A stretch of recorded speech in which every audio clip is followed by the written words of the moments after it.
Hi, everybody. I'm Chad Koel. Welcome to another edition of the Northland Outdoors Podcast. You know, for those of us who love the outdoors here in the Northland, there is one publication that has been showing up on a regular basis in most of our houses for a long time, more than half a century. I'm talking about the Outdoor News.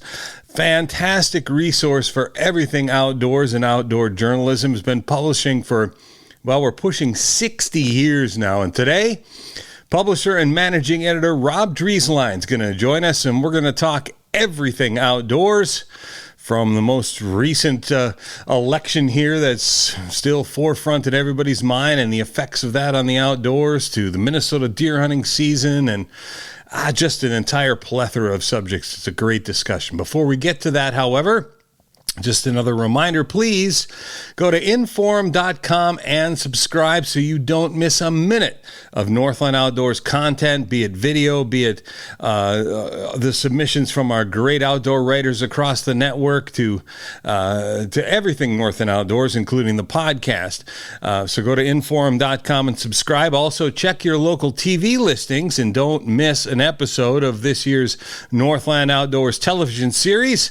Great stuff out there on that. And quickly, if you would, before moving on, make sure you give us a rating, and I'd prefer 5 stars on whatever app you're listening to the Northland Outdoors Podcast. Really helps kind of drive us up the charts there as that goes. So without further ado, let's get into today's discussion. We have got the Outdoor News managing editor Rob Drieslein.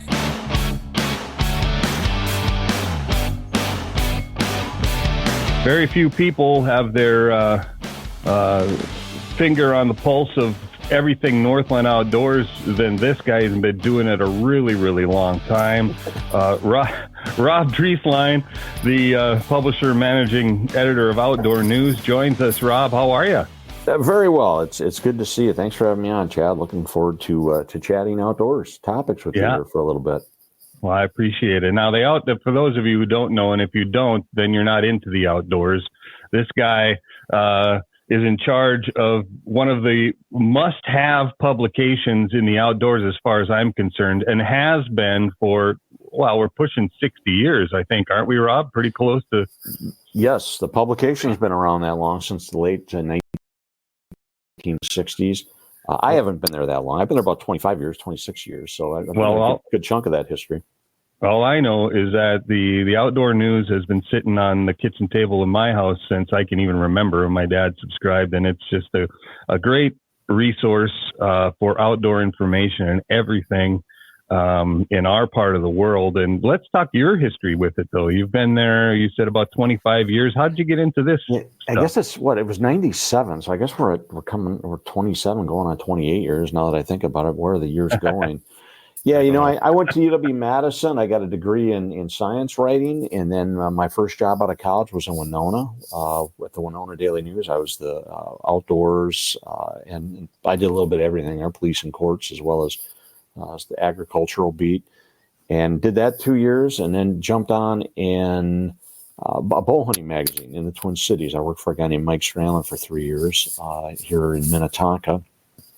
And then the Outdoor News editor job opened, and it seemed like a natural fit for me, being kind of a news hound and a bit of an opinionated outdoors person. And so I contacted the then publisher, and he hired me, and worked for him for a number of years. And now with the CFO, I'm kind of one of the co-publishers and managing editors of the operation. So the business has been around, like we say, since the late 1960s. It's changed a bunch, though, hasn't it, sir? I mean, you and I both have experience with that, being in media and the outdoors over this many years, and the 30 years that we've been, because I've been at it about 30 years too, that you and I have been at it. Boy, has it changed a lot. Tell me how things have changed, the way you cover the outdoors, outdoor news, and more importantly, how you get it out to people.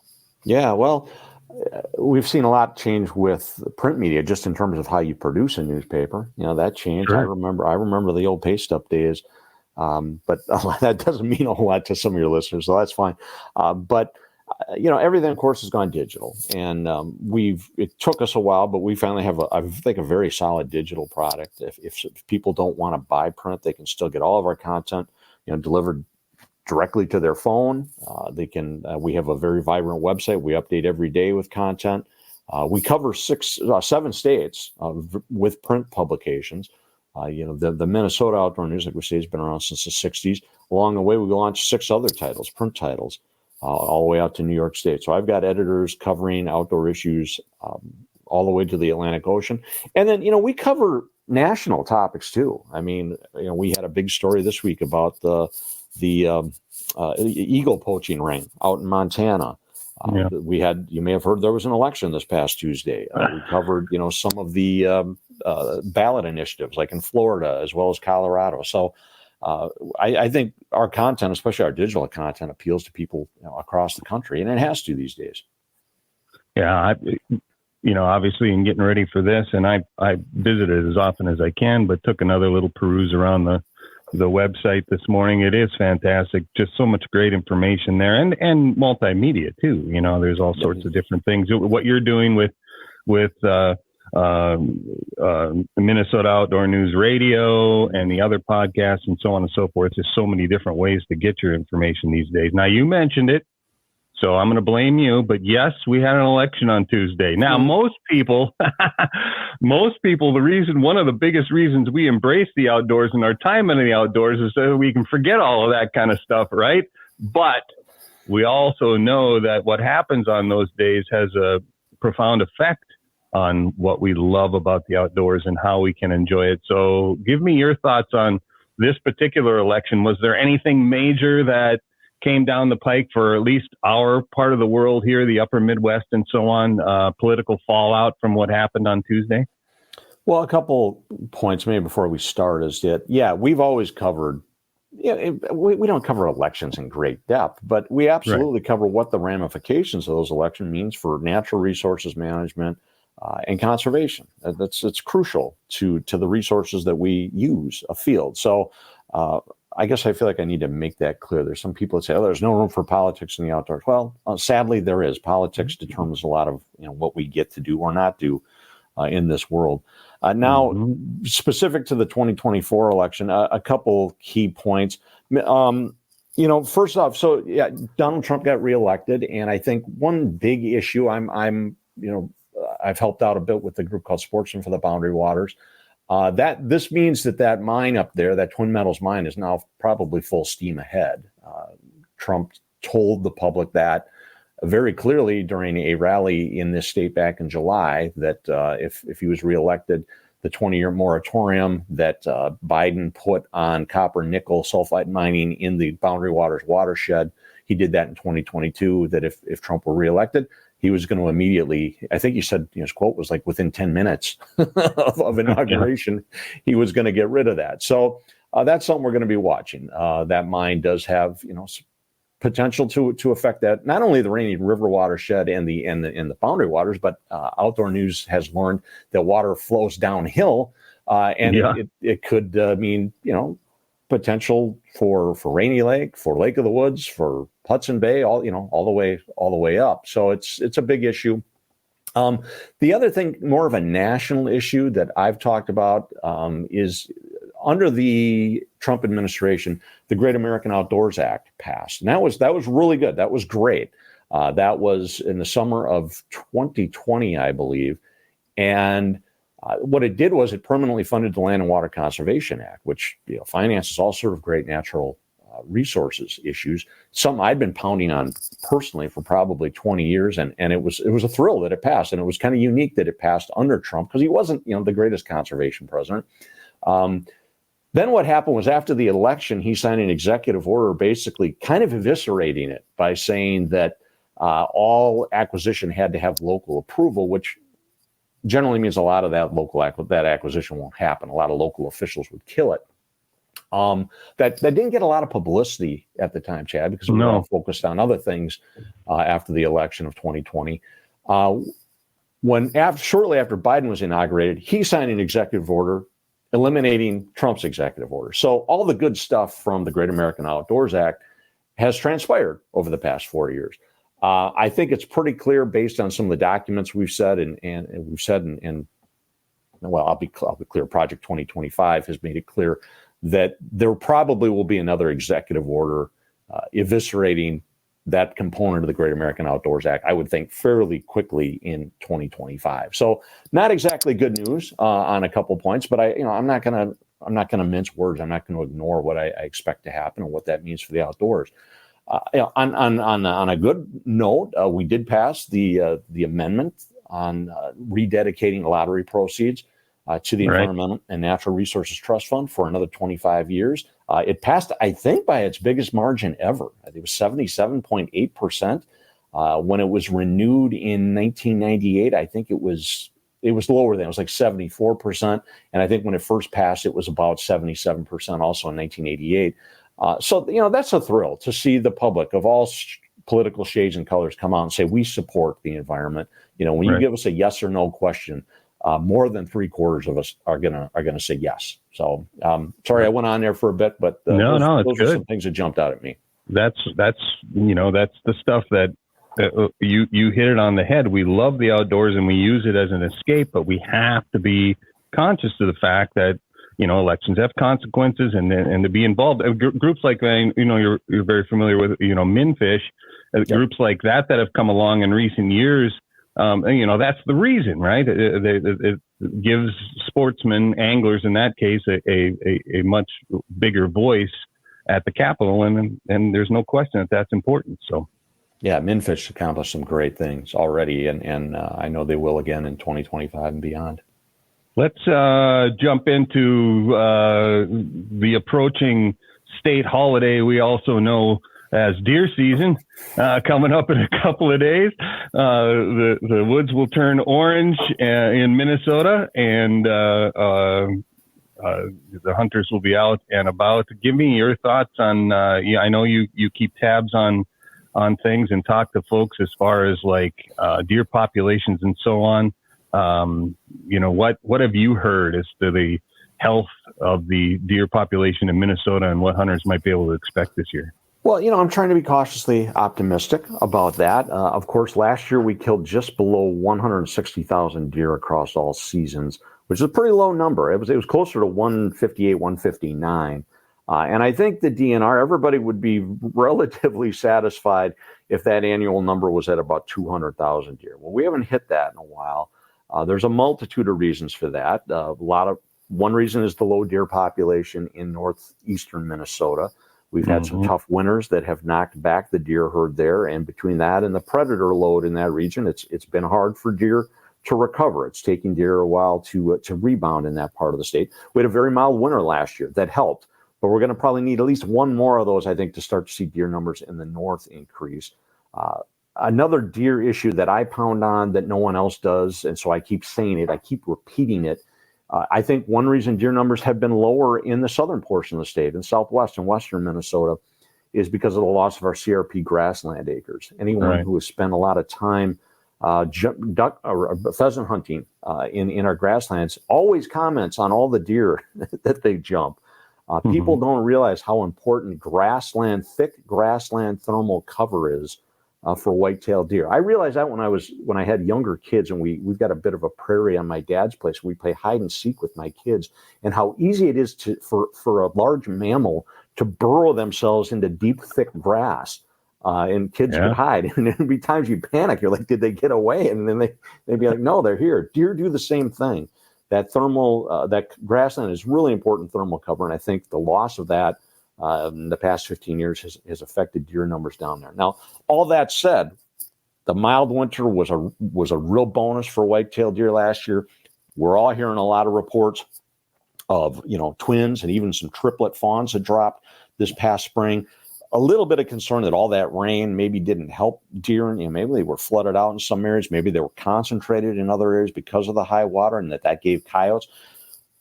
We're seeing studies on coyotes, and I'm a coyote guy. I think coyotes are cool, but coyotes eat a lot of fawns. Oh man, I mean, we are a little curious. Did that impact fawn survival a little bit? But that said, I think folks are the anecdotal information suggests there's a fair number of deer out there, more than last year. We had an early antler this season in a bunch of deer permanent units back over MEA weekend where the results were up. I think we're 5-6% up from last year. Small total numbers, but still a real percentage. And then same with the youth season. That was also up 8-10% in terms of kill. Now we got a rainy weekend coming up. There's some concern that hunters might bail. They don't want to sit in the rain. That could potentially affect harvest. But overall, I think it's shaping up, and I would be shocked if our final deer kill for the year is not higher than 160,000, higher than last year. I don't think we're going to hit 200, but I think we are going to start to see a bit of an upswing. One of the interesting stories I read on Outdoor News was, and I guess I wasn't aware of it, was this gut pile study program that is going. Tell us about that. And it's kind of an interesting deal they have. Yeah, and I've written about that a couple times to the point where when I wrote about it this week, I was worried. I'm like, gosh, am I leaning on this topic too much? So I'm glad to hear you weren't aware of it, that someone learned about it for the first time. But yeah, I know Ellen Candler. She was I think a graduate student at the U of M when she launched it back in 2018. So this is going into its 7th year. Ellen has since got married. She's got a little girl now, and she's now an assistant professor up at the University of Alaska in Fairbanks. So she's had a successful career. Really proud to see how well Ellen is doing. But she's got some team members that still have this study going. And basically what they said, that the premise for the study is, for hundreds of thousands of years of history in Minnesota or beyond, everybody had to go and fend for themselves and make a living in November. It's a good time of year, right? There's a lot of food out there. But all of a sudden now in the past, really, it's only past 30, 40 years when we've had really high deer kills, 100,000, 200,000 plus deer kills. All of a sudden, you've got this influx of gut piles across the landscape, hundreds of thousands of gut piles that wildlife and scavengers get to take advantage of. That's a relatively new phenomenon in the evolution of all these animals out there. And she said, let's look at what's feeding on these things. And so what she did was she asked hunters to put out trail cameras immediately after they shoot a deer and they gut it out. They leave this, what they call the offal waste, OFFAL, on the landscape. Throw a camera on there and then save the images and give it to this study to see what's coming in and feeding on it. And it's been fascinating. They've got over 300,000 images that they've gathered over the years. I think they've shown 60 plus species of animals feeding on gut piles. They've had, I think, 300 hunters participate and put cameras out, and they're looking for more, especially in southwest Minnesota. So if you want to read up more on the study, go to offal.umn.edu. There's a university website that's still it's a great little website. If folks want to get involved, they can do that, and you can see some of the images that have appeared in the past. Yeah, or go to outdoornews.com and read Rob's article. I'm sure all the information is there. Yeah, it is. What a great study. It's got to be interesting to see. And I imagine most of the animals out there are pecking away at that gut pile in one way or another. I mean, the stomach is going to be filled with cracked corn, and there you go. It's not all meat, So good point. Now, and one interesting note was that she said it's amazing how often another white-tailed deer will come up to the gut pile and at least sniff it. Yeah. And occasionally a deer will grab a mouthful. The deer presumably doesn't know what it's eating, but I encourage hunters to ponder that creepy factoid while they're sitting in their tree stand this weekend.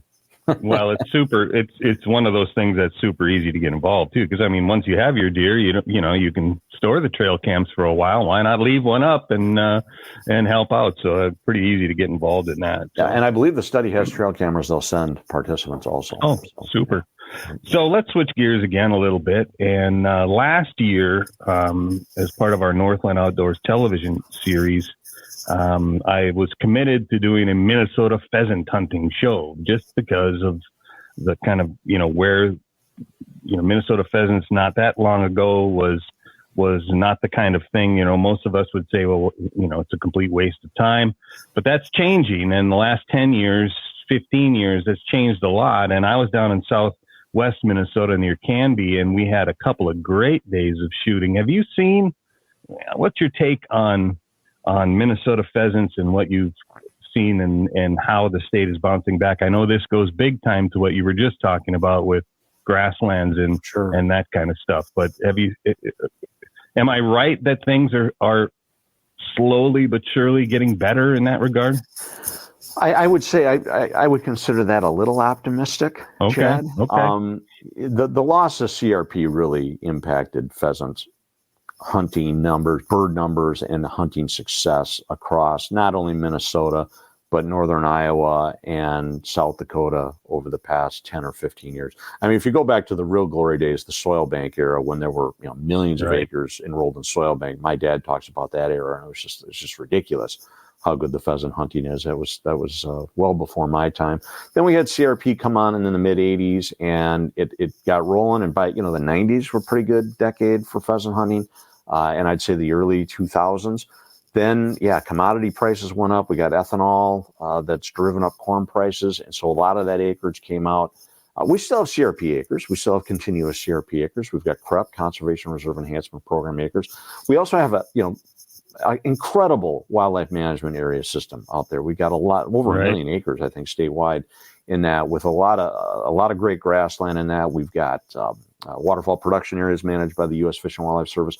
So we've got a baseline of habitat out there that I definitely think prevents it from deteriorating to the point where it's a waste of time. And in fact, I think we've maybe even bottomed out in terms of pheasant harvest here 5-6 years ago, and it did rebound a little bit last year because of the we had some mild winters. Iowa had a great year. Well, great. There were years in Iowa where they were killing 1 million birds. What did they kill last year? Was it 500,000, something like that? But they had been lower than that. So, also the mild winter helps pheasants, right? The bad news is all that rain. I think all the biologists are worried that we washed out a lot of pheasant nests this past spring. They do think there was some strong re-nesting. The reports I'm hearing is that it's not bad. It's probably better than some folks expected. And if you go out and you work, you're gonna get your birds. We also have this great hunter walk-in program that is providing some access to private lands in Minnesota. So I'm pretty upbeat about pheasant hunting. I would love to see a federal conservation grasslands program like CRP boost its acreage again. I'd love to see a lot more acreage in CRP because I know we'd kill even more pheasants. But the combination of some mild winters and the existing permanent habitat we have out there, I think, is combined for some pretty solid, reliable pheasant hunting in Minnesota these days. One of the things, where we lived, obviously we cross state boundaries a lot as outdoor lovers, either over to Wisconsin or, of course, the Dakotas are great resources there, including Minnesota. But, I've always wondered can states, I wish there was a little more kind of cooperation. Maybe you mentioned private land access, and I was just out in North Dakota a few weeks ago, and they have the plots program out there. And boy, was that, I thought, really slick. I mean, it was, everything's posted clearly, and it allows anglers walk-in access to public lands. It'd be fun if more states could share those kinds of things and say, let's do it again. Is there any type of a program like that in Minnesota or not at this point? Well, like I say, we've got this walk-in access program that's been successful. Especially in the southern and western portion of the state. The difference between Minnesota and some other states, even the Dakotas to some extent, is the volume of public land we have that really does provide a lot of hunter access. So it makes it a little less important, especially you get up in the central and northern Minnesota, where the bulk of those acres are. Although, again, I'm really proud of our WMA program in the southwest portion of the state, and we're constantly adding to it. I mean, there's pressures. There's folks out there that don't want to see any more public land. I'm not one of them. I'm a fierce public lands advocate. Like the southeast portion of the state, that's very private. That's where I deer hunt, and it's one reason it's challenging sometimes to manage deer, right? Sure. Because there's so little public access. You got landowners, they want to hunt it for them and their family, and they might go a couple years without taking a deer, and all of a sudden you got the DNR saying, what do we got to do to kill more deer down here? And it's challenging when there's not great public access. Yeah, like allow more hunters to hunt them is a way to get more deer. Yeah. But yeah. So things change wildlife wise over time, and we see that, and everybody's got their own, a lot of people have their own explanations for that. I'm talking about animals showing up where they never were before, deer moving into urban areas, bear moving into urban areas. And of course, one of the, the 4-letter words, it's not a 4-letter word that you politically hear a lot about, are wolves in our state. Another fairly recent article I saw on Outdoor News was the number of wolves that were trapped near farmland this last year. I mean, what's your take on that? We tried the season a few years back, seemed to be fairly successful, and it went away again. Is this another one of those political footballs that really doesn't have anything to do with the welfare of the animal? Or that's the way it kind of almost seems sometimes, is that suddenly these other things become more important than whether or not we're managing things correctly. Let's talk, tell me your thoughts on that. Well, first, let me be clear. I'm not a wolf hater. I like wolves. Yeah. I do. Sure. I flat out like wolves. I like coyotes. I like coyotes. Amaze me because there's no species in the history of North America that's been pursued more, that's been targeted more, that people have tried to kill more than coyotes. And the grand result of that is that there's more coyotes now than ever. I mean, how do you not tip your hat to that animal? I know. Yeah, but you were asking about wolves. We had 3 seasons. Gosh, it's 10 years ago or more now. It's been a while. How long ago it was, but you know what? It was just a casebook study of how wildlife management is supposed to work. We took a couple hundred wolves per year. We had people who knew what they were doing, trapping and shooting a few wolves. Like I said, a couple hundred wolves a year. I think it helped. There was a harvestable surplus of that number of wolves. It didn't hinder the population. I think it gave folks in wolf country a little bit of peace of mind that, we're not letting this population get out of control. We're revealing that this can be done respectfully. And, between court cases, it was mostly court cases and lawsuits that stopped that. In Wisconsin, they went they went to the other extreme where they were kind of kids in the candy store. The one year they decided to have a hunt and they killed 400, and all that does is really tick off the anti-hunters and the folks that are wolf lovers like me who think we shouldn't shoot them at all, who thinks the species is sacrosanct and shouldn't be managed. There's no species we can't manage, in my opinion. Right. So we had a court case a few years ago that shut it down here in the Great Lakes, which is ridiculous. I would tend to think now with the Trump administration, having, we got all 3 branches of government, the courts in their pocket. I guess I would be shocked if that court case is not overturned somehow and we don't have wolf hunting again here in Minnesota in the next few years. I would support that. And I would also support it being done respectfully, similar to the terms that we did 10, 12 years ago. We take a couple hundred wolves a year, monitor the population, make sure it's not growing. If people say we've got about a little less than 3,000, people say, well, we need to get the wolf population down to 1,000. We're going to be kids in a candy store and go wipe them out. I wouldn't support that. But a limited hunt like we've had before, I'm all on board. Let's do it. Look! Imagine that common sense. Wouldn't that? There's a few of us left. Yeah. All right, I'm going to get my Drieslein for president posters going here and so on. No, I mean, it's just, it isn't, I don't think it needs to be that difficult, and none of it does. And I'm not just talking about the outdoors, everything else either. I mean, if you just apply some common sense, and like you said, there's nothing that we shouldn't be able to manage as long as we do it in a respectful way. So before hey, if I can throw something out. I feel that way about trumpeter swans, which is, sure. That's another species that's sacrosanct to a lot of people. But folks, we got a lot of the trumpeter swans out there these days. Are you kidding? They wake me up every morning. In terms of biomass, we probably have as much trumpeter swan on the landscape these days as we have Canada geese.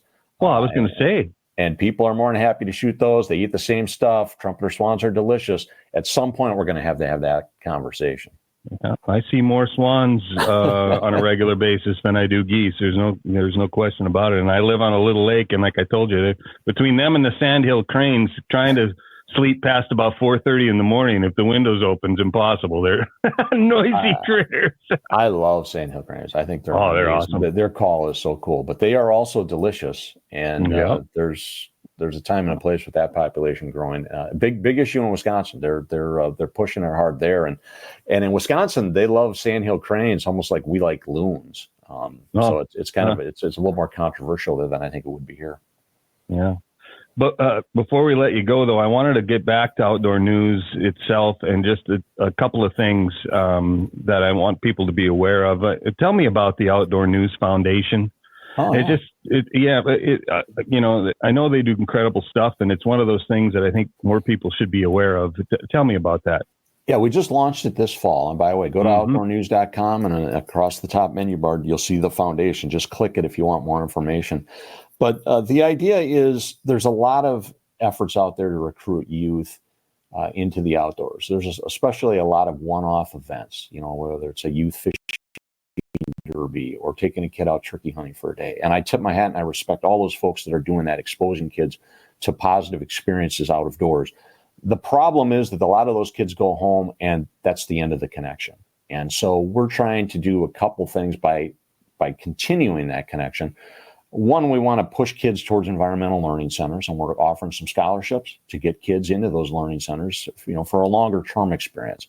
Also want to have some scholarships for kids going into fish and wildlife programs, collegiate level fish and wildlife programs, as well as journalism programs. There's not a lot of, I'm having a hard time finding writers, Chad, and I want to find the next generation of Rob Driesleins out there that want to go into journalism programs and focus on science writing and the out of doors. And then the final component, we also want to create a curriculum for teachers in grade schools, especially to talk about outdoor management properly, the Aldo Leopold principles of sound wildlife management. But we also want to award some scholarships in the form of digital memberships to Outdoor News. There's no better way, in my opinion, to kind of maintain a person's connection to outdoor culture in Minnesota and in other states than by giving them this information every week, connecting them to outdoor natural resources topics and controversies and issues, making them aware of it so they feel like they've got some skin in the game. And so we feel like that's a way to keep them connected week after week, day after day. And so those are the main things we're shooting for with this foundation. And I got to say, the response to it has been better than I expected. That message seems to resonate with a lot of people. Well, it resonated with me because, we all know that's, if we want to leave something behind, we have to have somebody to leave it behind for or to, and we need to get young people interested. And it's tougher today than ever with all of the things you talk about it, the video games and everything else. There's so many other things, but once you get a kid out there and let them set the hook on a big largemouth on topwater or something like that, then usually you have them hooked pretty good. Exactly. So I think that's awesome. And then the junior pro team, is that tied into that, or is that a separate? Yeah, we've had this junior pro team for years. It's real active on Instagram, and you'll see a lot of pictures in our paper of kids that are part of our junior pro team. It's a way to keep these kids connected to the outdoors. We've been doing it for 7-8 years now, and what we're finding is some of those kids are growing up, right? And they're graduating, they're leaving. We feel like this foundation is a way to help keep them connected.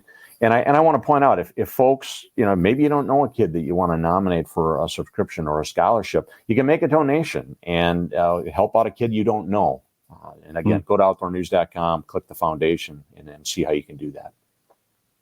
Rob Drieslein, thank you so much for joining us on the Northland Outdoors Podcast. It's been great. And folks, subscribe to Outdoor News, either the digital side. Now I'm an old school, old fashioned guy. I like getting that paper out and, print. Yeah, you bet. Doing it the old way, but I appreciate you joining us today, and hopefully we can do it again down the road. Yeah, love to get you on my podcast one of these days, Chad. But it's a pleasure meeting you. And again, I encourage everybody to visit outdoornews.com. Thanks, Rob. Yeah, thank you. And we could go on and on and on with Rob, and we'll have to have him back and discuss more outdoor topics. The guy has seen it all in his nearly 30 years of outdoor journalism. Just a great resource. And certainly go to outdoornews.com and subscribe to Outdoor News. Just an absolute fantastic resource for everything outdoors and those of us who love spending time in the outdoors. Before we go, another quick reminder, go to inforum.com and subscribe. Make sure you check your local TV listings and watch Northland Outdoors television. And also, please give us a 5-star rating on whatever app you're listening to the Northland Outdoors podcast. It really helps. Until next time, I'm Chad Koel. Thanks for tuning in to the Northland Outdoors Podcast.